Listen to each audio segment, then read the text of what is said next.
Hello everyone, this is Krishnakant and welcome to our YouTube channel Swami Vivekananda classes. So guys, जैसा कि हम लोग gases state का series start किए थे और हमने अपने पहले वीडियो में बॉयल्स लॉ के बारे में बेसिक इन्फॉर्मेशन जाना था और उससे रिलेटेड जितने भी इंपॉर्टेंट ग्राफ्स थे जो हमारे एग्जाम्स में भी आते हैं उसके बारे में हमने डिस्कस किया था। तो चलिए गाइस, उसी को हम आगे बढ़ाते हुए इस वीडियो में हम चार्ल्स लॉ के बारे में डिस्कशन करेंगे। तो देखिए, हमने क्या बताया था किसी भी गैस लॉ के बारे में कि हमें सिर्फ 4 फैक्टर के बारे में सोचना होता है और वो फैक्टर कौन कौन से हैं? Pressure, volume, number of moles and temperature. और मैंने बताया था कि किसी भी गैस लॉ में इन किन्हीं 2 फैक्टर से बेस रिलेशन निकलता है और कोई 2 फैक्टर कांस्टेंट होता है। तो इस चार्ल्स लॉ में वो कौन से 2 फैक्टर हैं जिनके बीच रिलेशन निकलता है और कौन से वो 2 फैक्टर हैं जो कि कांस्टेंट होते हैं? तो गाइस, जो चार्ल्स लॉ होता है उसमें वॉल्यूम और टेम्परेचर के बीच रिलेशन निकलता है और प्रेशर और नंबर ऑफ मोल्स कांस्टेंट होता है। तो चार्ल्स लॉ कहता क्या है?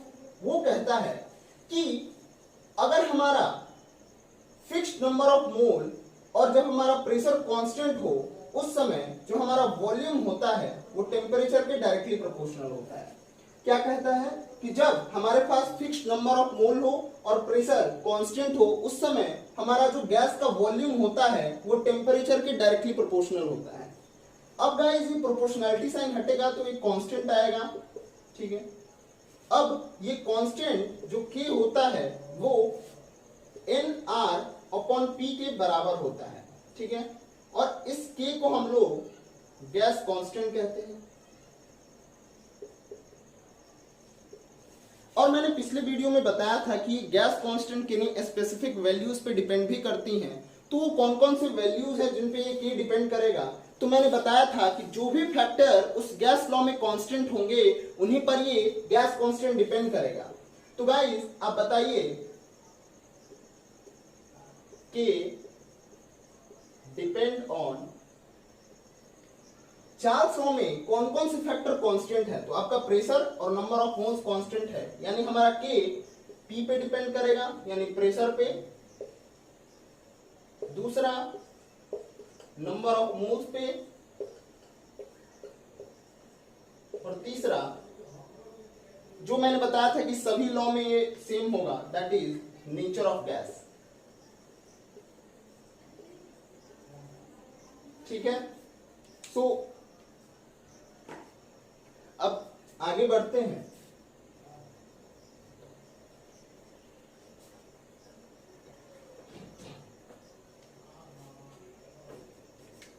अब देखिए चार्ल्स लॉ क्या कहता है,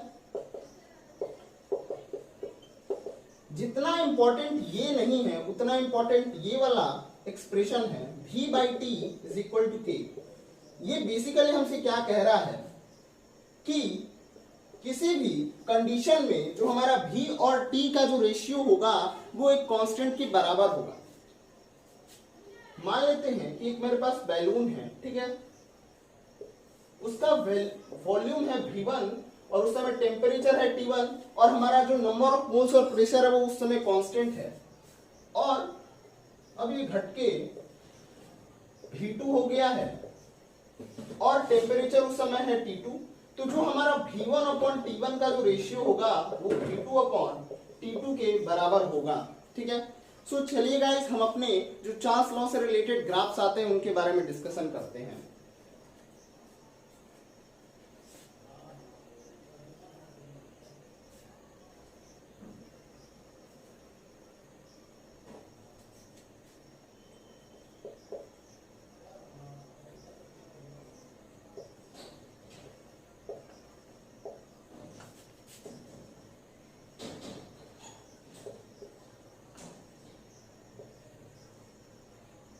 अब है ग्राफ्स ऑफ चार्ल्स लॉ। तो गाइस, इसमें पहला ग्राफ पूछा जाता है V versus temperature in kelvin, ठीक है। दूसरा V versus temperature in degree Celsius. तीसरा आपसे पूछा जाएगा V/T वर्सेस V और चौथा log V versus log t। इन सभी ग्राफ्स को आप अपने कॉपी में नोट कर लीजिए, क्योंकि चार्ल्स लॉ में इन्हीं 4 पे ग्राफ्स आते हैं।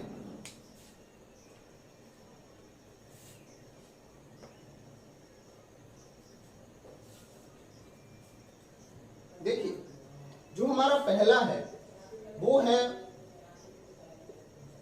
आप V versus temperature in kelvin में आप ग्राफ को ड्रॉ करके दिखाओ। तो हमारा जो चार्ल्स लॉ है वो क्या कहता है कि जो हमारा V अपॉन टी का रेशियो होता है वो एक कांस्टेंट के बराबर होता है। T को इधर ले जाएंगे, V is equal to KT हो जाएगा, और ये ग्राफ सिंपली y बराबर mx का हो जाएगा। यानी यहाँ पे वॉल्यूम और यहाँ पे टेम्परेचर इन केल्विन। इसको ध्यान से देखिएगा कि टेम्परेचर आपका डिग्री सेल्सियस में दिया है या फिर केल्विन में दिया है। ठीक है, अगर केल्विन में दिया है तो आप ध्यान से देखिए, ये y बराबर mx यानी straight line passing through origin का ग्राफ है। अब गाइस, ये जो ग्राफ है ये ओरिजिन को टच नहीं करता है। क्यों नहीं करता, आप ध्यान से देखिए।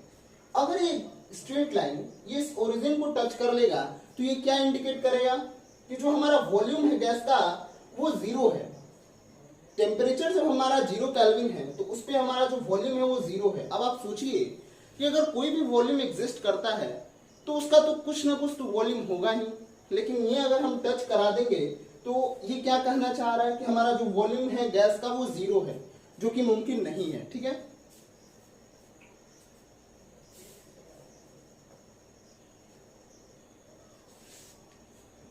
अब दूसरा हमसे ग्राफ पूछता है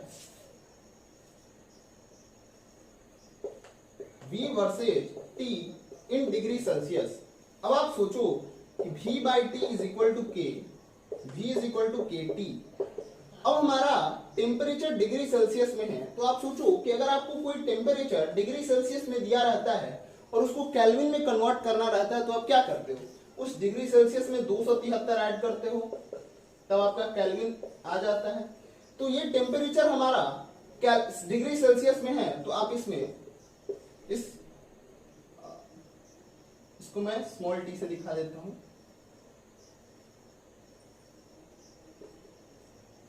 ठीक है,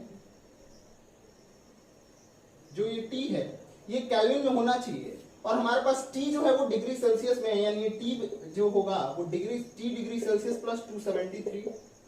ठीक है, यानी आप गुना करो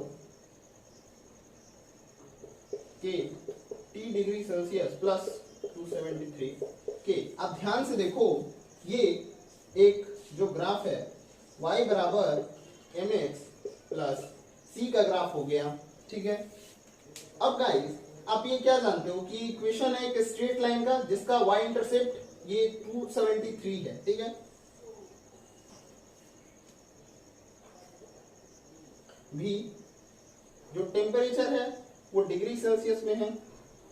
अब देखो हमारा जो स्लोप होगा वो क्या होगा, k होगा, और y इंटरसेप्ट 273 यानी जो होगा ये 273। ठीक है, अब यहां से जो ग्राफ है ये कुछ इस प्रकार से होगा। ठीक है, क्योंकि ये जो है y बराबर mx प्लस c जिसका स्लोप k है, जो हमारा x एक्सिस पे t डिग्री सेल्सियस, और y इंटरसेप्ट जो है वो 273 k है। ठीक है, तो ये हमारा ग्राफ हुआ v वर्सेस t जब हमारा टेम्परेचर डिग्री सेल्सियस में दिया हो। ठीक है,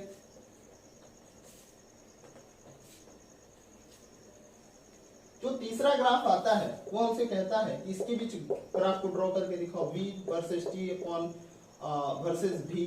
ठीक है, तो आप जानते हो कि चार्ल्स लॉ क्या कहता है, v बाई टी का रेशियो एक कांस्टेंट के बराबर होता है। अब आप जानते हो कि अगर हम v बाई टी का ग्राफ v के वर्सेस में बनाएंगे तो आप सोचो कि v बाई टी का जो रेशियो हो तो एक कांस्टेंट के बराबर है। अगर हम वॉल्यूम को बढ़ाए चाहे घटाएं कोई फर्क नहीं पड़ेगा, यानी हमारा ग्राफ सिंपली कुछ इस प्रकार से हो जाए। ठीक है,